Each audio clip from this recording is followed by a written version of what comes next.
Welcome everyone to our LinkedIn Live Sustainability in the CIO's office.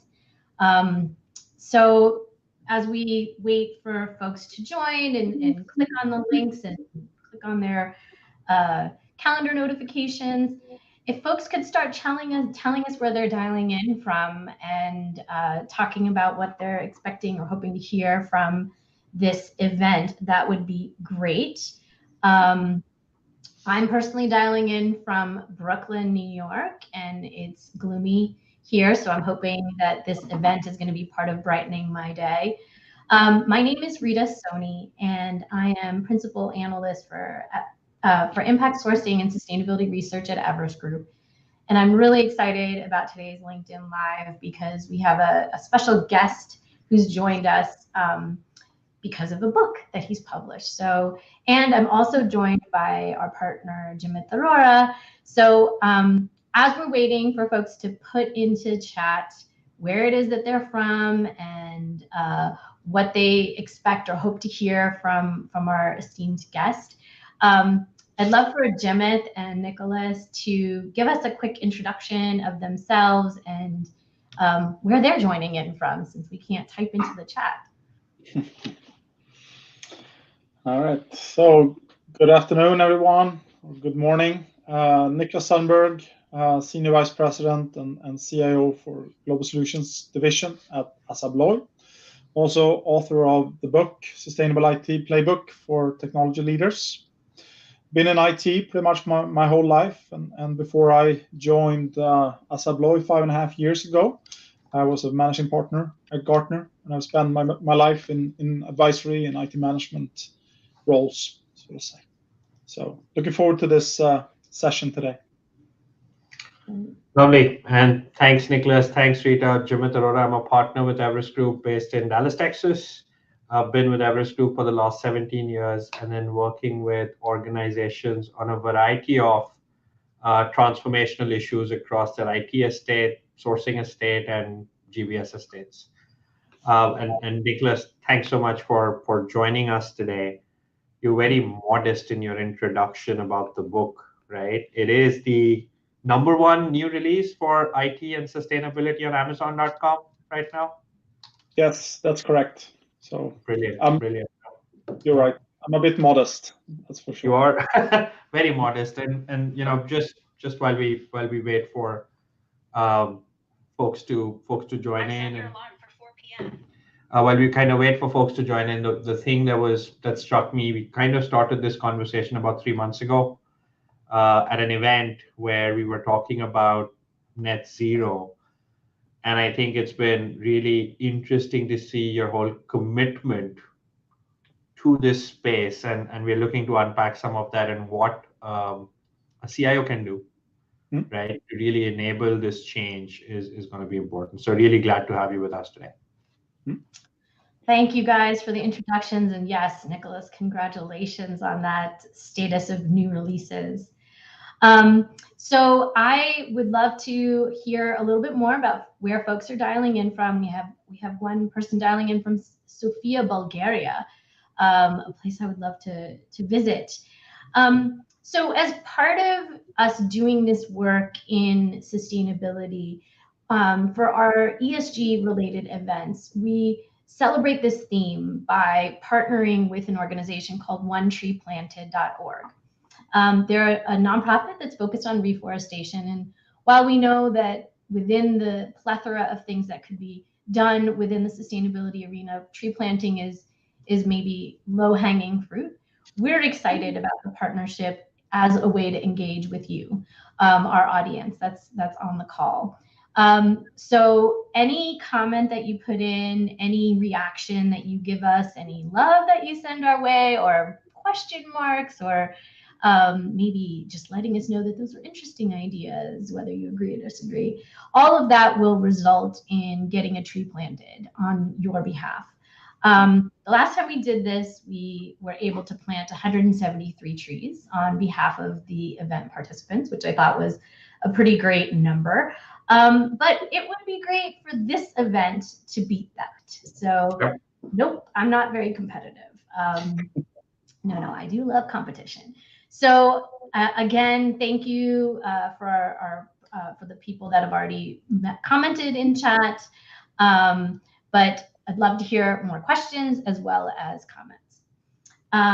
So to get us started to thinking about sustainability, we wanted to share something that, as Jim had mentioned, where we met Niklas, we started talking about the zerotracker.net and looking across the world on who's doing what in terms of their net zero commitment. So if we can pull up our slide on what's happening across the world. And this is specifically, sorry, we need to go back a couple of slides. That's a preview of what's coming later.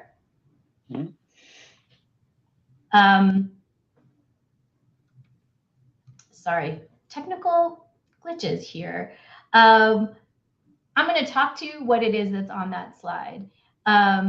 We have a slide that shows net zero commitments on what years commitments are being made. And we wanted to know from our audience, back one more. We wanted to know from our audience, what is their company's net zero target and where they're standing in terms of meeting those commitments. We do think that they are real and aggressive and really want to kind of make a commentary on that. So anyone in the audience, if you can share, that would be great. Jimit, what do you think about this, sort of the industries that are covered and sort of the range of dates and where we think this net zero conversation is going? And I think what's interesting is that, you know, the whole net zero movement in some ways started. Companies had and have a lot of time to kind of, thank you, we have that right now, you know, a lot of time to kind of achieve that. And there's some that are looking out 28 years all the way through 2050, right? And this is just a sample of the companies. This is not an exhaustive list. I know last time I presented this slide, we got into a lot of trouble about folks who weren't there. And this was, I think, just looking at some US companies only, right? Part of Fortune 500 in some ways. And what's interesting is that you already have a handful of companies that have made progress and have delivered on some of these commitments, right? So if you look at some of the tech-first companies, Workday, Salesforce, Netflix, right? So you see those, but then you also see some traditional companies like Goodyear, right? Humana, Floor, which is more on the engineering side. So it's if we see what's happening now, it's not kind of restricted to the world of technology. We're seeing people who are taking strides early and quickly and being lead steers. But then you also see across the stack a wide number of industries that have made commitments all the way, you know, through 2050. We do see a big uptick coming at that 2030 mark, where some very common names that you would identify, like, you know, IBM, Facebook, Alphabet, VMware, Disney. It's a cross section of industries, and to us, I think that's really interesting. And as you project forward, our hope is that some of these timelines can come in sooner. But fundamentally, you know, this is a very real set of commitments that people are making, and in some cases aggressive. In some cases, I would argue maybe not as aggressive, right? And hopefully the companies can learn from each other. So Niklas, what's been your view? I know you've tracked this space as well. You've been looking at this. I was curious to understand from your vantage point where you see this going. Yeah, I think one important thing is also to recognize that is this the net zero commitment in terms of when you're actually in your operations and your scope 3, you are net zero, or are you actually using offsets as well? I think that is something that's also a bit dangerous to get into if you are offsetting your business with offsets, because as more and more companies will start utilizing these, the price on these offsets is going to rise, obviously, in the demand for those. So it's going to be a challenge if you're not actually setting your business up for success to make the transition to actually be net zero and not to do the offset. I think it's great to see some of the tech companies making some bold commitments, but also to be very transparent that they don't have all the answers. They have made this bold commitment, but they also say that, well, we haven't figured out exactly how our road to success or how we're actually going to reach net zero. So there's still some question marks in these commitments, but I think it's very good progress on the early adopters in the 2030 space, so to say. Yeah, and Niklas, I know you've done a lot of research on this, and you're a researcher and advisor for a long period of time, so I know it's part of your DNA. One of the questions that's come in is, hey, for the folks that said they were going to accomplish this in 2021, 2022, what's the report card looking like, right? So have we seen some of them achieve what they said they would achieve, or is this more promises and not real action yet? Well, I would say that it remains to be seen. I think both Workday and Salesforce, for example, if we take those as two examples, they've been very publicly communicating that they are net zero. They are net zero operations. If they use offsets or not, I think that is not fully disclosed. Because I think also with the access to renewable energy, for example, in the United States, is maybe a bit problematic to say that you are completely net zero, but I think that's what they have publicly communicated, at least today. And I was looking at a blog that Workday put out, and at least based on their 2020 projections, the emissions in some ways are being, so they've got verified emission reductions and renewable electricity that's kind of offsetting their emissions through electricity, business travel, etc. So at least as I look through it, it doesn't seem like it's a pure offset story to get to the answer, but more of a, hey, we are taking some real efforts, setting the stage to get things done. Yes. Right? I think Salesforce also has a similar story, right? In fact, again, I'm reading something up about where they were about a year ago. This is zero residual emissions across the value chain, 100% renewable energy. That's been their storyline. And what they're also trying to do is to work across all three scopes. So I do think at least the first two, the tech lead steers, aren't really doing a cop-out and doing this the way it should be done. Yes. I can agree with that. And I think also if you review their code of conduct for their suppliers, they're also putting very fierce demands on their suppliers to also meet their sort of bold targets. So I think they are definitely walking the talk, like you say. Yep. Thanks, guys. So I'm really excited. We're getting a lot more commentary. I think everyone's motivated by this tree planting thing and want to let us know where they're dialing in from, as well as putting some more questions and comments on in the chat.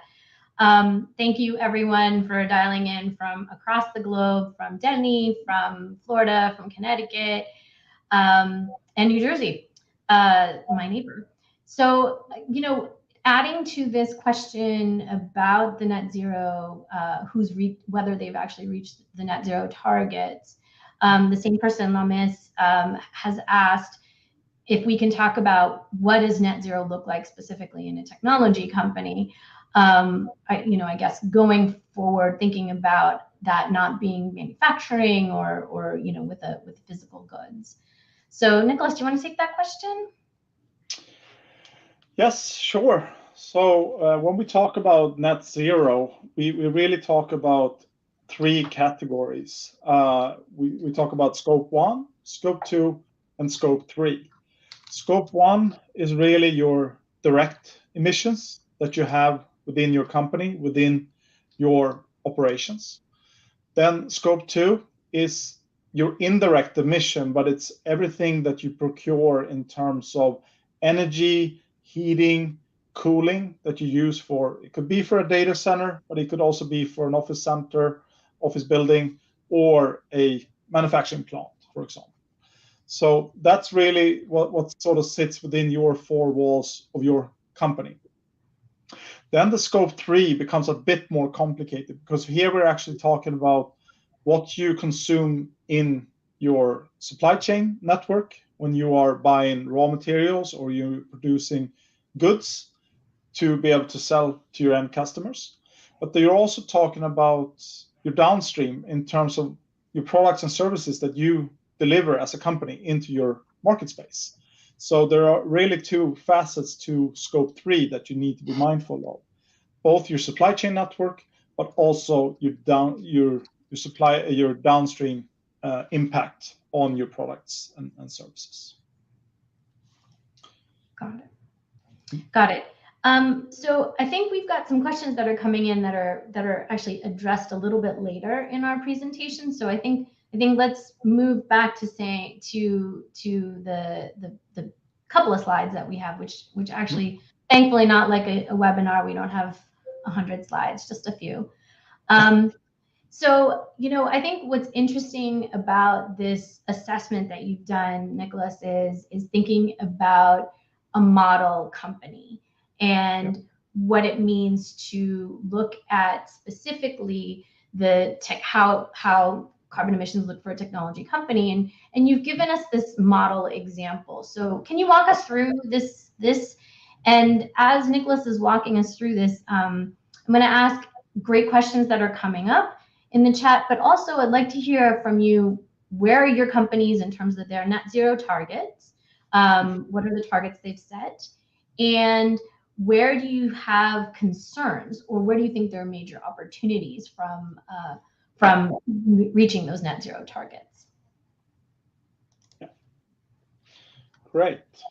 So if we take the top half of this slide, and what I really wanted to do with this, like Rita was saying, this is based on a model company. This is 10,000 employees, but this is also based on a successful company that is growing roughly with 10% employees per year. So it's not a flat linear model in terms of this is your baseline and this is where you start reducing from. This is also to sort of encompass the growth of the company. And you can also obviously look at this from different perspectives. Here we're looking from a reporting perspective and to establish a baseline. If you are a software engineer, for example, and you are concerned about the code that you are developing, then you want to have instant feedback, you want to have real-time data on this, then I would recommend a different type of metric to do that, to actually have a direct connection to your account in the cloud when you're developing something. But here is really to establish sort of the overall baseline for a company. And here we look at 4 key categories. And there is also opportunities to be a bit more granular and also look at your network. But then you need to have a lot more data points in terms of your different network nodes. You need to know what type of network nodes is running on renewable energy, what type of carbon intensity they're running on. So that's actually out of scope for this. But what I wanted to show with this model is really that you can calculate your baseline like I've done here, looking at your existing estate, what you have in your data center or what you have in your cloud. So here I would recommend that you assess what you have in your local data centers, or it can be a local server room, server farm, what you have in your global data centers, for example. Or if you are a newly started company, for example, then you probably will take a cloud-first approach and everything will be in the cloud. But maybe you have not assessed in terms of, am I running my cloud in low carbon mode, for example? Have I really made an assessment on what is my CO2 footprint on my cloud state? The second part to this is IT hardware. And this is really what you are buying as a company. And this becomes a bit more complex because you need to take into account both embodied carbon. And when we said embodied carbon is something that you actually is inheriting from the provider you're buying your computer equipment from, for example. It could be HP or Dell. So 80% when you buy a laptop is actually produced, the emissions is produced in the manufacturing phase and the sourcing phase. So when you get an asset in your hand, it could be a smartphone or a laptop or a desktop, then 80% of the CO2 has already been spent in the manufacturing phase of this. So what you are consuming throughout the life cycle of a product between 4 to 3 years, 3 to 4 years, depending on the asset that you have, then this is including both your embodied carbon from your vendor. The third category is to assess the energy. And especially where I'm dialing in from in Europe, we have a bit of energy crisis today. We have energy costs spiking, going through the roof. So it's quite important to actually assess how can we improve the management of energy. And here there are actually quite good tools on the market already to, if you have your assets connected to the Global Active Directory, Microsoft Intune or Microsoft SCCM, you can actually get out these data points and you can actually start assessing in terms of how much energy are we consuming from our assets. And what you will see some interesting facts there, I'm sure, when you start assessing your estate, and you will see some direct ways to be able to optimize your assets. In the last chapter here, or the last category, is IT asset disposition. And this is really an emerging field within IT or information technology, where we need to start introducing more circularity in terms of how we manage our IT assets. So when our phones, laptops, desktops, and so forth become end of use, I would recommend you work with a reputable partner that can sort of take care of your assets once they have reached an end of use or end of life. And they can hopefully refurbish it, they can repurpose it, or in worst case, they can recycle it.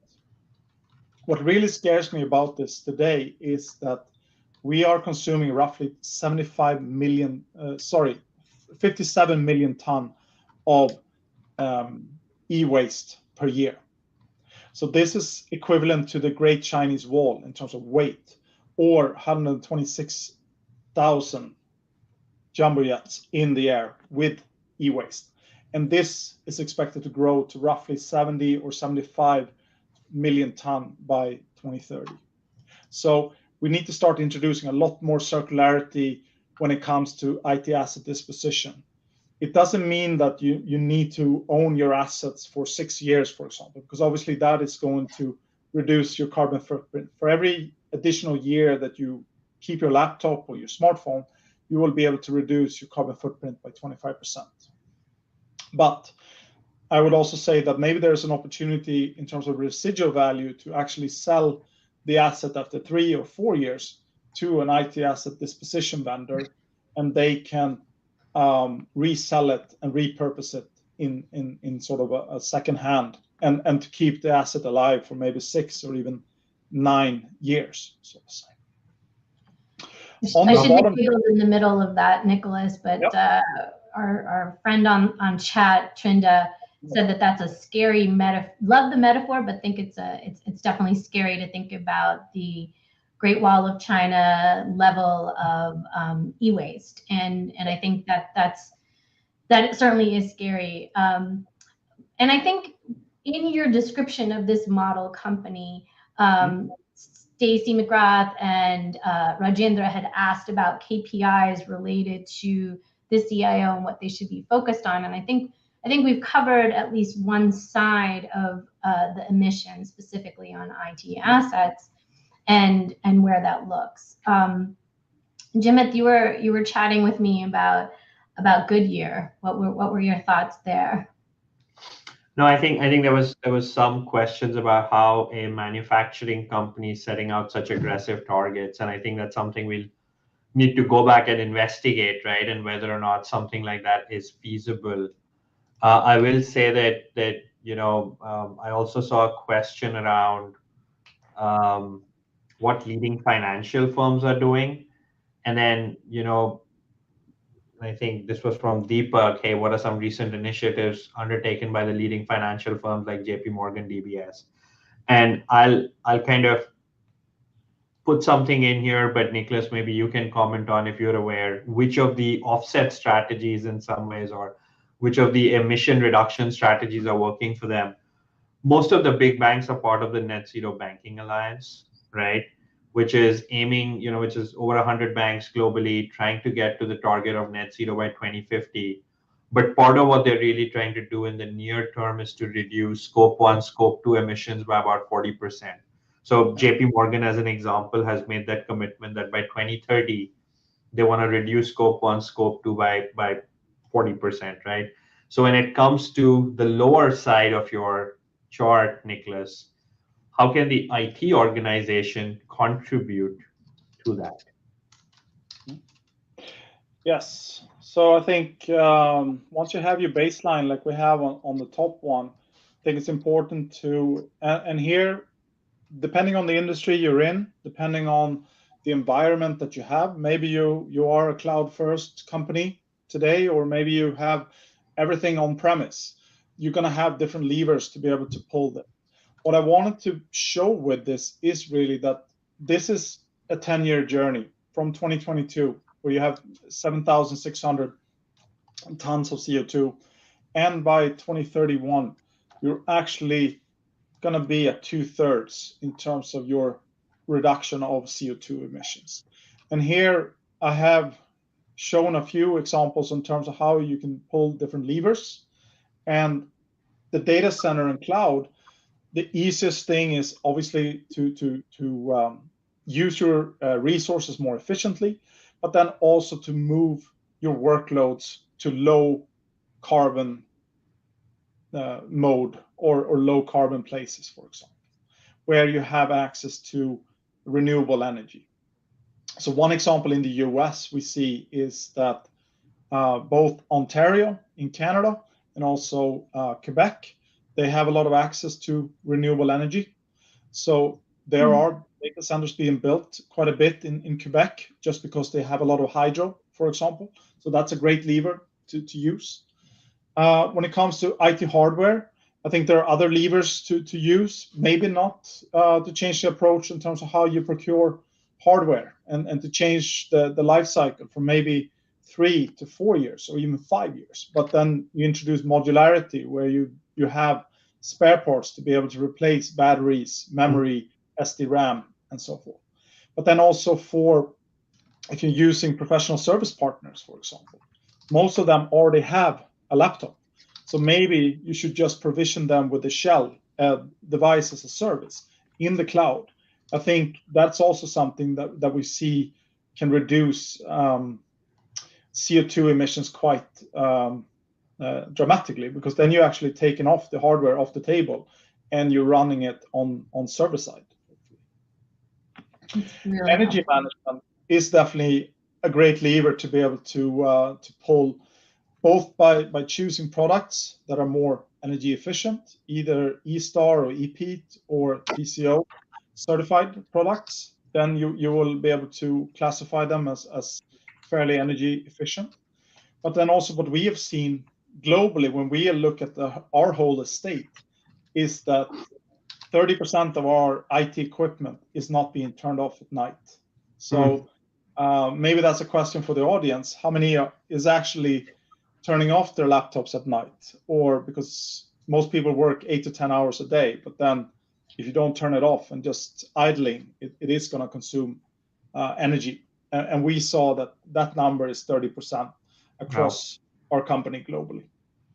Yeah, I have to put my hand up of not turning my laptop off. I certainly put it to sleep, but I definitely don't turn it off.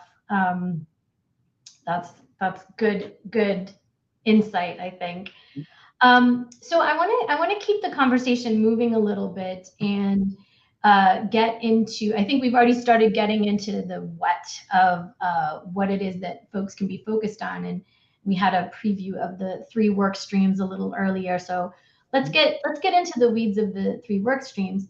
And as you absorb this slide, folks in the audience, we're also going to put a special offer to those that are on the call with us. To anyone attending this live LinkedIn Live session, we're offering an important tool for procurement teams and providers of services. This is a sustainability RFP tool. It's been developed based on all the conversations we're having across the industry on what we should be thinking about in terms of ESG criteria within procurement, whether you're actually providing the services or you're actually procuring the services. So please do click on the link and download that tool as a special offer. So Jim, I know you've seen this slide. Yeah. And have some interesting insights into footprint, handprint, heartprint. Yeah, I'd say, and Niklas, this was, to me, this was a really good framing of how you wanted us to consume the story, right? And we've always thought of the carbon footprint of organizations. And I think on the previous page, as well as even here in that first tree, you're talking about the footprint. But then what I think was really important were the other 2 prints that you've called out in terms of the handprint and the heartprint, right? Yes. Especially the heartprint one, we've spoken earlier about how we are trying to make sustainability and purpose one of the key pillars of technology, right?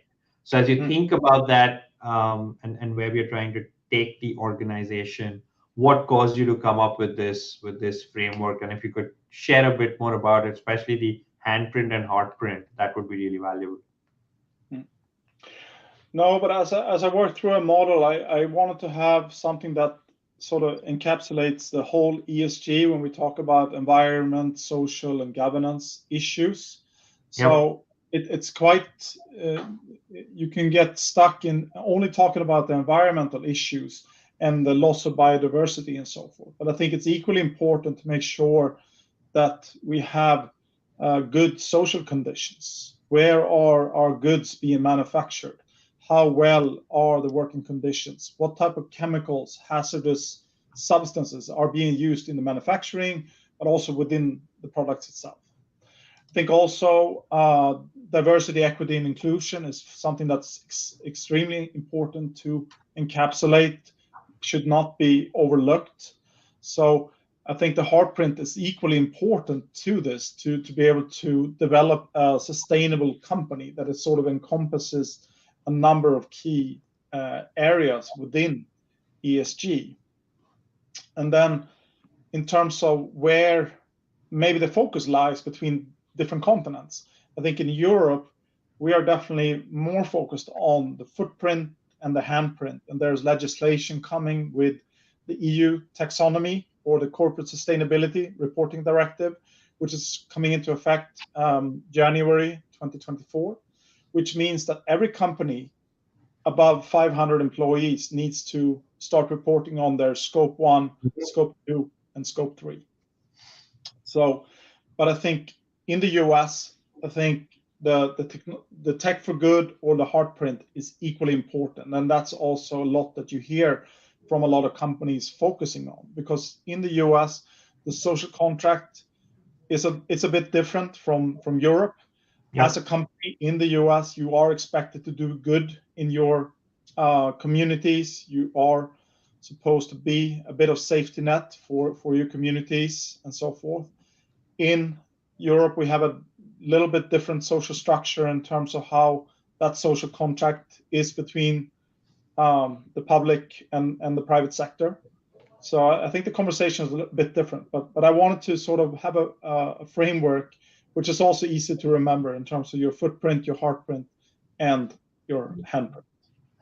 Just so Niklas, I continue to be fascinated by this, and what I really like both about what we were discussing before and this one, and I think we were talking about this even in your book, it's very pragmatic it's very action oriented, and you can apply some of this today, right? And I think I can see some of that in the chat as well. I know there's a few questions I want to get to, but one thing I did want to ask, when you talk about organizational enablement in that hard print, and as you think about the next generation of talent workers that are coming into IT, how important has been this focus on sustainability been to attract and retain new talent? I think it's absolutely critical for any organization. I think what we are seeing is that people want to work for a purposeful organization. They want to work for a company that takes a stance, to have a clear purpose of where they're going. And I think also post-COVID, I think everybody is experiencing the squeeze of the talent war, or the war for talent.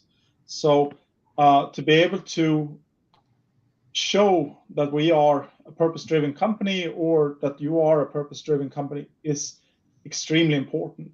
But then also for employees to be able to make sustainable choices within that company is equally important. To be able to engage them, to be able to educate them, to enable them to make sustainable choices, for example.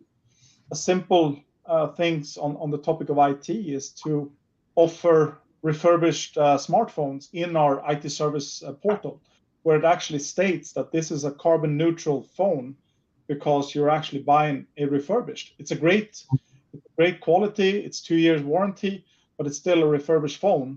And so far we see that the uptake is quite positive so far on these type of small initiatives where you can enable employees to make sustainable choices. Awesome. Yeah. I was going to say, I love that example. And then I also like the example that we got from Christine Gonzalez-Wirtz about Walmart allowing their vendors to purchase green energy from their providers. So, that's crisscrossing the scopes as well, which I think is innovative and sort of thinking outside the box, as well as tapping into that younger generation of, what are the things that matter to each of those, whether as customers or as employees. So love those examples. Hey, Rita, I know you said that you are competitive, and I don't know where we are doing on the 173 trees here, but just another reminder, right, as we enter the last few minutes, right, we are going to be planting a tree for every comment, reaction, engagement that you do, even if it's to call me mean names. We'll do that as well. Maybe that's the best way to get more trees planted. And if you want, you can also specify which region, which geography you want this done. It's on onetreeplanted.org, which is a nonprofit focused on global reforestation. So please keep the engagement going, right? I think we have a few more questions come in, and I think there was one that I found most interesting, and Niklas, I wanted your point of view on this. It's from Stacy McGrath Gifford. Do you see buying power of companies impacting how vendors, manufacturers are reporting and addressing the embedded carbon in assets, right? And while we kind of bring that on the screen, I recall seeing from you on LinkedIn, similar to the chart we had on net zero, you'd put out the different tech companies, right? And you said, hey, as a CIO, I'm going to hold my companies accountable to where they are on their net zero journey. Yes. So if you take your experience as a tech buyer, and then Stacy's question, how do you see these two worlds converging? Yeah, I think there's important to talk about this, because I think it's obviously what you can do as a company, but also seeing it from the other end when you talk to vendors. The more companies start actually asking for these type of requirements, the more we standardize the format of these requirements, the more the companies is actually going to start moving in the right direction. So I think also it's important to get involved in organizations that have a similar purpose. SustainableIT.org is one of them. The Green Software Foundation is another one that's available, where you can share these type of requirements. So it's important to start doing it, obviously within the four walls of your own company. But I also think it's important to collaborate across to come up with these requirements, because then we have the opportunity to change the whole industry when we start putting these requirements on the vendors. Because like you said early in the talk, Jim, there are definitely some vendors in the 2024, 2045 or 2050 that I think also should have some higher ambitions, because they are also operating within the tech industry, and they should be able to move forward the target to net zero. Wonderful. Yeah, no, I think that I really like what you've done with that. And I just also wanted to kind of go back, and this is something, as we think about the data center and cloud stack, at this point, as you see across the public cloud ecosystem, are you finding that all the options are equally green, or are some more green than others? Yeah, I think that's a challenge. I've looked at obviously some of the major global hyperscalers. I think it's important to read the fine print, because some hyperscalers, they only include scope 2, so only the energy that they emit, for example, or the heating and the cooling. But then other hyperscalers, they're actually including their embodied carbon, the servers that they are buying and that they are refurbishing or recycling on a regular basis. I think it's right now we don't have a full standard in terms of comparing all the hyperscalers across the board. So it's also important to be able to read the fine print and see what are they actually providing, because they are providing their own tools for this. But I think it's also important to be able to have an outside-in perspective and also have a sort of an impartial view on their footprint, so to say. Got it. I think there's some more Q&A that we want to do, but before we get into that, we've referenced Niklas's book a few times, but I think we want to go ahead and share a little more detail about Niklas's book, and I think we've already heard in our commentary that folks have gone and purchased the book.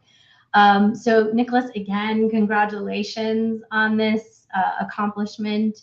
And I really think of this as a treatise almost. It's not a read from page 1 all the way to page 418. It's a little bit more of, it's more like a handbook or a playbook, as you've said in the title. Yeah. So I thought it would be great to hear what inspired you to put all of this knowledge into the book, and just give us the background and the backdrop of where what inspired this. Yeah. So I think it really started with my own company where I'm working today. We made a commitment to science-based targets to halve our footprint by 2030. We made that commitment back in October of 2020, so roughly 2 years ago. And as a result of that, we were also tasked from all the functions to come up with our own sustainability strategy. And I think what I quickly realized was that there are great research if you dig into a specific topic, for example, data center and cloud, or IT hardware, or energy management, but there wasn't really something that collectively brought everything together. And especially in my role as a CIO, I have a wide scope of areas to handle. I have a limited time to be able to address all of these. So what really inspired me to write this was to provide a pragmatic book, which you can start addressing the key issues that you are thinking about, but then also to reference to other sources that are a lot more detailed in terms of how you can optimize a data center fully. How can you run in a more sustainable way, improve cooling, heating, and so forth. But my real ambition was to provide a tool for technology leaders and future technology leaders to be able to address these type of key issues going forward. And I felt that there was a knowledge gap in the market where when you start dissecting these things. They are not that hard. It's actually more about thinking about it, embedding sustainability by design in everything you do. This is similar to cybersecurity, for example. 15 years ago, maybe cybersecurity was not top of mind for everybody. Today, we do security by design in everything we do, because that's really what we are forced to do to be able to stay on top of things. Same thing, what I'm hoping that within the next few years, we will have sustainability by design in everything we do. This should be part of our DNA towards a sustainable future. Words to live by, sustainability by design. I love that. We've got a question on SEC norms, on how do we think that the CIO's office can help lead some of that regulation. I think it's a great question, and I think generally SEC and other regulations, as they continue to evolve and change, I know we're trying to keep up with all of those changes. Recently put an interesting perspective on ESG and banking out there, specifically about regulation. But I think it's a good question on, as these regulations evolve, what is it that we think how can the CIO's office take the lead? And I'll offer one perspective, and then Niklas, love to hear what you are doing, especially given Europe has been ahead of the curve here in some shape and form, right? Traditionally, all things SEC was part of the CFO's realm, right? The CFO had all of the disclosure data, the financial data that was required. I think with this one, a lot of the carbon data. So again, the CIOs are responsible for the data estate of the company going forward, right? There is a lot of conversation around the whole carbon estate, as you pointed out, right? And a lot of the reporting in some ways around what the SEC is asking for, as this moves away from being voluntary to a requirement. Yes. Our thesis is that the CIOs will play probably the most important role in getting this estate across, given that they are not only the custodians of the data, but also in some ways some of the biggest influencers of how you're driving impact around the sustainability stack, right? And there's some schools of thought out there that the CIOs will have to really partner with the CFOs to make sure you're compliant with the SEC. What's your view, especially having seen this in Europe for a while? I think first of all, I think it's a great question, because what we've seen is obviously SEC coming out with this recommendation, proposing a rule for carbon disclosure, and that came out in March 21st, 2022. So I think it's great that this is coming for all publicly listed companies in the US. So I think it's both from a reporting perspective, but then also to manage risk. Risk is something intangible that we talk about, and maybe we hope that it doesn't materialize. But I think also this past summer, we've seen a number of risks materializing. We see Lake Mead, we see shortages of water, for example, in the US. We've seen in Pakistan, 30 million people has been dislocated from their homes due to flooding. 2.3 billion trees has been burnt up in the US. So I think not only from a reporting perspective can the CIO play an important role, but then also to manage the different types of risks that is not only on the horizon 5 years from now, they are actually here, and we can provide a lot better data and analytics to analyze where would the next flood, where would the next wildfire take place, what is the risk of my different locations where I have office locations, manufacturing sites, and so forth. Access to energy, water, obviously. Yeah, that's great. And I think, we just got a great comment from Sabra saying that all the 17 SDGs are embedded in the CIO's role. And I think that's, hinting to exactly what you said. And even as we do what we're doing here, trying to contribute to the tree losses through even fun, engaging activities like onetreeplanted.org. I also think that it's interesting to think about. I think data has been sort of one of the largest conundrums that we hear about in the industry. But on the other hand, you also said that it's quote unquote easy. So we know the information we need, we know the actions we need to take, but it's more about synchronizing and making things compatible, etc. So I think that's really, really interesting and helpful.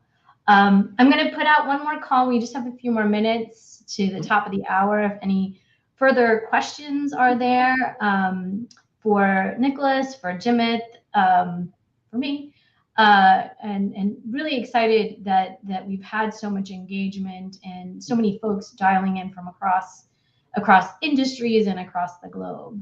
Yeah, Jimit, do you have some more questions or comments? No, I think I did want to kind of remind everyone in terms of what it is that we're trying to do. There's a tree for every comment. Hey, last couple of minutes, you might want to rack up that count and also specify which geography you probably want that tree to go in. But no, I think again, Niklas, thanks so much for all of this engagement. Thanks for putting a spotlight in terms of this very important issue and making it seem not as something that needs to be done by 2050 or even 2030. It's something we need to start now. Yeah. And we are quite, it's been our honor in some ways, our privilege to be able to work and see how you've done this, how you've really made it very practical. I think the last 3 chapters of the book are really helpful in creating that roadmap, and it is a playbook. So thank you for doing that. It's a great service that I would say you've done to the community and to the industry. And we want to continue the dialogue, and I'm guessing that you're also going to leave the doors open for others who want to learn from you and benefit from that dialogue. So thanks so much for that. Thank you very much. Very happy to be here and to share my knowledge. Lovely. Rita, closing thoughts? Closing thoughts. I think, well, I would love to hear a few more claps or thumbs up for the conversation, because that is adding to our tree planting. But also, I think, as you said, the treaties is a handbook, and I think that's the most important thing, that we're all collaborating for this bigger, broader goal.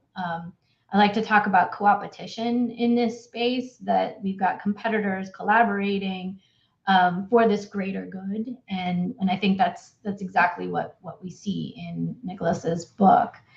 Yeah, I think that's the big takeaway. I did neglect at the beginning of this. I apologize. I think one of the best parts of doing LinkedIn Lives is that's a space. LinkedIn is a space that we're all using for a variety to stay connected. So please do send LinkedIn connection requests to all 3 of us, but even more importantly, to each other. All of you that have commented in the chat, you'll see as attendees that you can connect with each other. You can follow Everest Group. You can, there's just a variety of ways to sort of stay connected. And we're really excited about this platform as a medium to have these conversations. And yeah, look forward to more feedback on what it is that we're doing and where we're going. And I think we just posted a link to what it is we're doing across our firm vis-a-vis sustainability. And that's emerging, right? It's evolving as needs arise, as progress is made, and even as regulations come in. So I encourage you to check out those links that we've sent, and also to check out bookshop.org for Nicholas's book. It's also available on Amazon.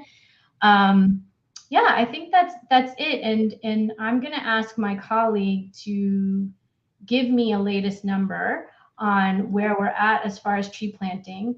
The last number I saw does not beat our previous tree planting. So maybe in these last few seconds, we'll get a few more. I think we could, like, Jim, if you want to do like a drum roll or something to get to a good number. See that? Just a few seconds added a 20 tree addition. So I will say, and this is something which Niklas and I had joked about at our previous event. We talk about being superheroes. In this case, when you're talking about net zero, hey, don't be a superhero, be a super zero. On this journey to be a super zero, right? Let's try to see if we can get more reactions and comments. Hey, at the end of the day, this isn't about likes. This isn't a YouTube channel which gets us ad money. We're doing this primarily for the environment, and I think we're probably inching close to 150 now, and maybe with that we'll keep the effort going. But Niklas, thank you once again. Have a great afternoon, and thanks everyone for joining in from all parts of the world. Thanks everyone. Continue the conversation on LinkedIn. Absolutely. Thank you. Great. Thank you. Bye-bye. Bye. Bye-bye.